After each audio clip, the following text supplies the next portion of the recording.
दोस्तों, एक बार किसी गांव में महात्मा बुद्ध की आगमन घटना हुई। सभी लोग उत्साहित हो गए और विचार करने लगे कि वे क्या भेंट करें।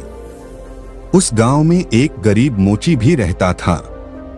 उसने अपनी योग्यता और समर्पण के साथ एक बहुत ही महत्वपूर्ण योगदान दिया। तो दोस्तों, चलिए कहानी शुरू करते हैं। लेकिन कहानी शुरू करने से पहले मेरी आपसे विनती है कि आप कहानी को अंत तक जरूर सुनें और इस कहानी का एक एक शब्द ध्यान से सुनें। एक बार किसी गांव में महात्मा बुद्ध का आगमन हुआ। सब इस होड़ में लग गए कि क्या भेंट करें।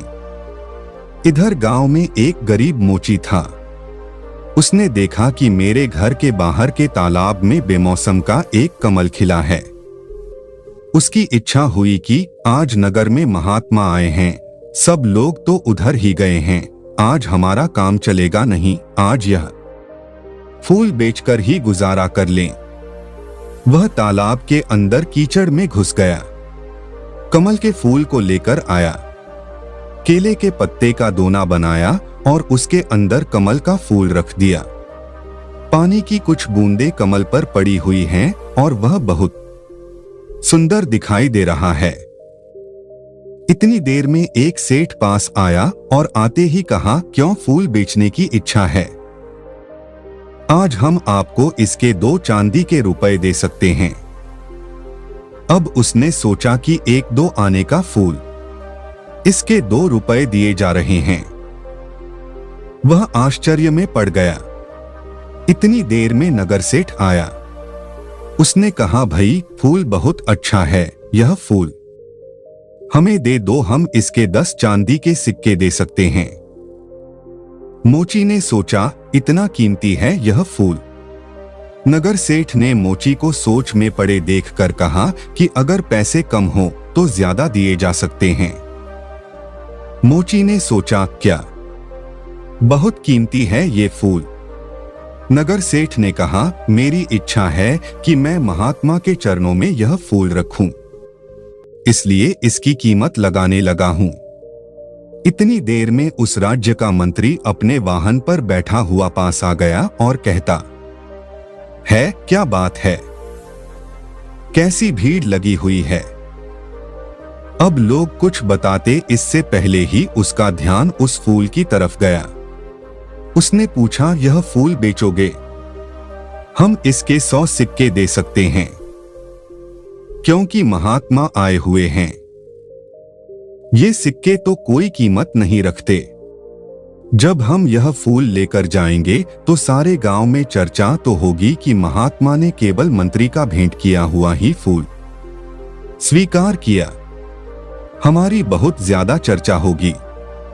इसलिए हमारी इच्छा है कि यह फूल हम भेंट करें। और कहते हैं कि थोड़ी देर के बाद राजा ने भीड़ को देखा। देखने के बाद वजीर से पूछा कि बात क्या है।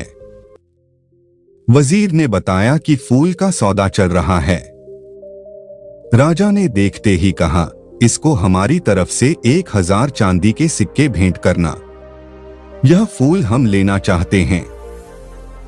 गरीब मोची ने कहा, लोगे तो तभी जब हम बेचेंगे, हम बेचना ही नहीं चाहते। अब राजा कहता है कि बेचोगे क्यों नहीं? उसने कहा कि जब महात्मा के चरणों में सब कुछ न कुछ भेंट करने के लिए पहुंच रहे हैं तो ये फूल इस गरीब की तरफ से आज उनके चरणों में भेंट होगा। राजा बोला, देख लो, 1000 चांदी के सिक्कों से तुम्हारी पीढ़ियां तर सकती हैं। गरीब मोची ने कहा, मैंने तो आज तक राजाओं की संपत्ति से किसी को तरते नहीं देखा, लेकिन महान पुरुषों के आशीर्वाद से तो लोगों को जरूर तरते देखा है। राजा मुस्कुराया और कह उठा, तेरी बात में दम है, तेरी मर्जी, तू ही भेंट कर ले। अब राजा तो उस उद्यान में चला गया जहां महात्मा ठहरे हुए थे और बहुत जल्दी चर्चा महात्मा के कानों तक भी पहुंच गई कि आज कोई आदमी फूल लेकर आ रहा है जिसकी कीमत बहुत लगी है। वह गरीब आदमी है, इसलिए फूल बेचने निकला था कि उसका गुजारा होता। जैसे ही वह गरीब मोची फूल लेकर पहुंचा तो शिष्यों ने महात्मा से कहा कि वह व्यक्ति आ गया है। लोग एकदम सामने से हट गए। महात्मा ने उसकी तरफ देखा। मोची फूल लेकर जैसे पहुंचा तो उसकी आंखों में से आंसू बरसने लगे। कुछ बूंदें तो पानी की कमल पर पहले से ही थी, कुछ उसके आंसुओं के रूप में ठिठक गई कमल पर। रोते हुए इसने कहा, सब ने बहुत बहुत कीमती चीजें आपके चरणों में भेंट की होंगी, लेकिन इस गरीब के पास यह कमल का फूल और जन्म जन्मांतरों के पाप जो मैंने किए हैं, उनके आंसू आंखों में भरे पड़े हैं। उनको आज आपके चरणों में चढ़ाने आया हूं। मेरा ये फूल और मेरे आंसू भी स्वीकार करो। महात्मा के चरणों में फूल रख दिया। गरीब मोची घुटनों के बल बैठ गया। महात्मा बुद्ध ने अपने शिष्य आनंद को बुलाया और कहा, देख रहे हो आनंद, हजारों साल में भी कोई राजा इतना नहीं कमा पाया जितना इस गरीब इंसान ने आज एक पल में ही कमा लिया। इसका समर्पण श्रेष्ठ हो गया। इसने अपने मन का भाव दे दिया। दोस्तों, वीडियो अच्छी लगे तो वीडियो को लाइक कीजिए और अपने दोस्तों के साथ शेयर कीजिए। ऐसी वीडियो देखने के लिए चैनल को सब्सक्राइब कीजिए और कमेंट में नमो बुद्धाय लिखना ना भूले।